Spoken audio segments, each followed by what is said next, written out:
Perkenalkan, nama saya Nazla Mutia Fadila. Saya dari Prodi S1 Kebidanan. Di sini saya akan menjelaskan tentang sistem imun. Sistem imun merupakan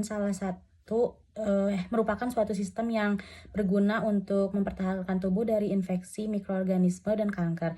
Sistem imun terdiri dari sejumlah sel dan molekul yang mampu mengenali dan menseliminasi hampir semua makhluk dan benda asing, senyawa atau molekul yang masuk ke dalam tubuh. Sistem imun ini dapat memberikan respon yang disebut dengan respon imun yang terbagi menjadi dua: pengenalan, recognition, respon imun.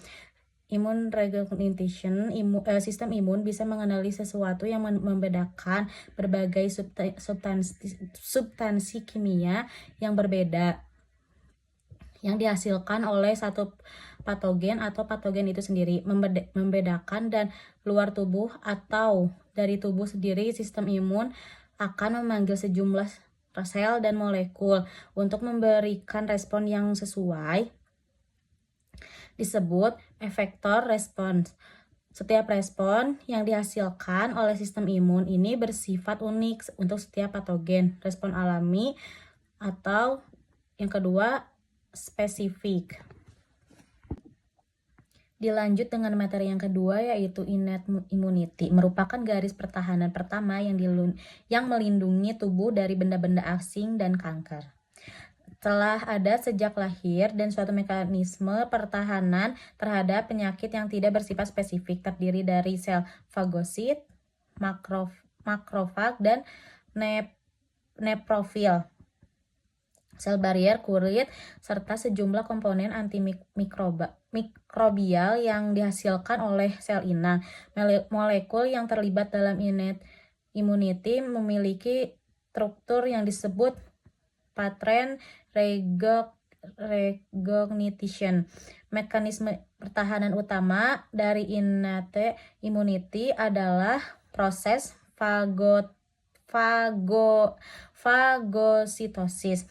Innate immunity meliputi barrier fisik dan kimiawi yang disediakan oleh kulit dan membran mukosa. Sikan pertahanan lins pertama, kulit dan membran mukosa. Bagian terluar dari sel epitel, yaitu epidermis, merupakan barrier fisik yang tangguh untuk menghalangi mikroba. Proses peluruhan alamiah sel epidermis yang terjadi secara berkala membantu menghilangkan mikroba dan permukaan kulit. Bakteri tidak mampu menembus permukaan epidermis yang sehat, namun jika mengalami luka, misal tersayat, tertusuk, maka bakteri dapat menembusnya. Dilanjut dengan materi yang ketiga, yaitu adaptive immunity, kemampuan tubuh untuk melawan agen infeksi seperti bakteri, virus, toksin, dan sel asing lainnya. Substansi yang merangsang respon imun ini disebut dengan antigen. Perbedaan dari innate immunity antara lain spesifitas terhadap partikel asing yang menyebabkan sel mampu membedakan molekul sel atau non-self. Yang kedua, memori yang dapat membedakan sel tubuh mampu memberikan respon lebih kuat saat terjadi paparan berulang.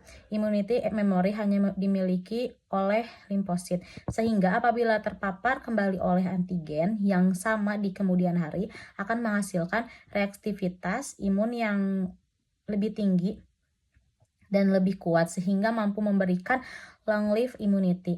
Adaptive immunity melibatkan limfosit sel B dan sel T yang berkembang dan organ limfatik utama dari pluri-sistem sel yang berasal dari sumsum tulang belakang. Sel B berkembang dan matur di sumsum tulang belakang, sedangkan sel T berkembang di sel prasumsum tulang belakang lalu berpindah dan matang di timus. Sel B dan sel T dinamai berdasarkan tempatnya mengalami matur. Sel T helper TH, sel sitotoksin TC. Dibedakan berdasarkan keberadaan protein, CO4, dan CO8 pada permukaan membrannya. Sekian penjelasan atau review dari saya dari ketiga materi tersebut. Mohon maaf bila ada kekurangan atau perkataan yang tidak jelas atau tidak sesuai. Mohon dimaafkan. Wabillahi taufiq wal hidayah. Wassalamualaikum warahmatullahi wabarakatuh.